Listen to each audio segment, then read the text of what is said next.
So the U.S. midterm elections are happening on November 8th, and to encourage fans to vote, the NBA has decided they won't hold any games that day. So Supriya, do you think this is a good idea? It'll help with voter turnout? Yeah, so I think those are two separate things. So I think it's a good idea. I think taking a stand and trying to get people more politically engaged, taking this sort of civic engagement strategy to get more people to vote and making it as easy as possible for people to vote, that's all good, right? And it should be that should be lauded. However, is it going to make a material difference in terms of increasing voter turnout?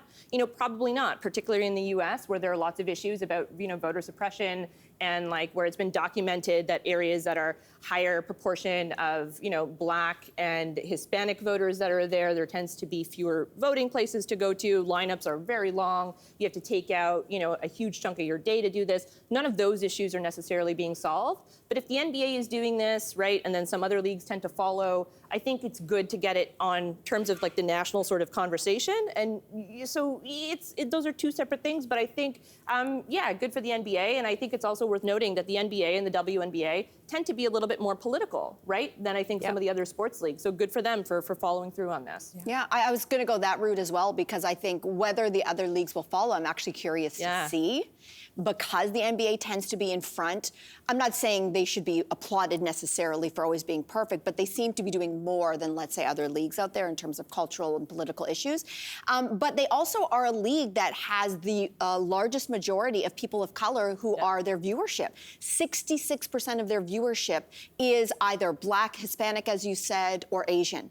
And so when you think about that, that is a political move for sure on their part to say, we know that our viewership is precisely the demographic that needs to be out there. However, why is it the NBA's job? Where are the politicians trying to get out their voters? Why is a sports league saying, get out and vote? That is a broken system, if you ask me.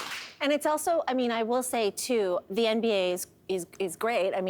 This effort is good, as we've determined, but it has been player-led, and players have pushed for it. You talked about whether there will be results.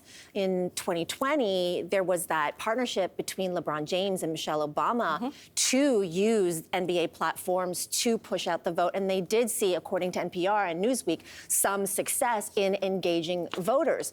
What's interesting is that they had that example in 2020. It's still a pandemic, but everything was shut down. So they actually used 23 out of 30 NBA arenas were used in some sort of voting capacity to engage the community. And it makes sense logistically, even geographically, to do so, because many arenas are situated where there's public transportation. You can come out of a subway and be at the arena. So when people are voting, you talked about access, you have a place to go. So my question is, what I do love is that the NBA, in addition to canceling games that day, in the lead up to the election, will be providing voter registration and voting information on their screens, on their websites to many of their fans. That's amazing and important.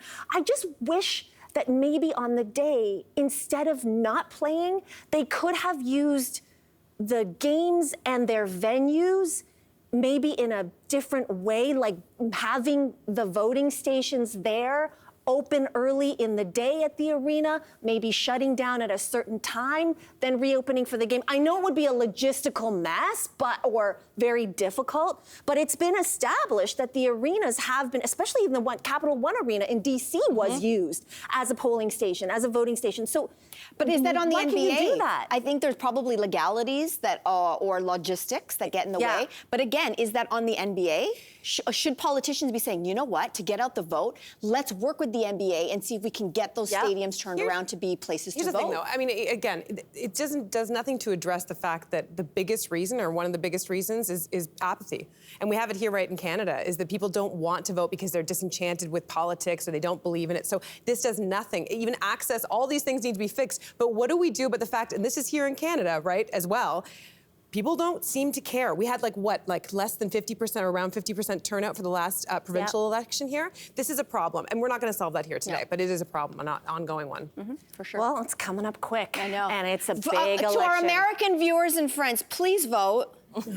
If you know if you're reading between the lines, please vote. You know what you can get some more all-around great content, our YouTube page. It's filled with all the laughs and thought-provoking chats you could ask for. So do yourself a favor, like and subscribe now.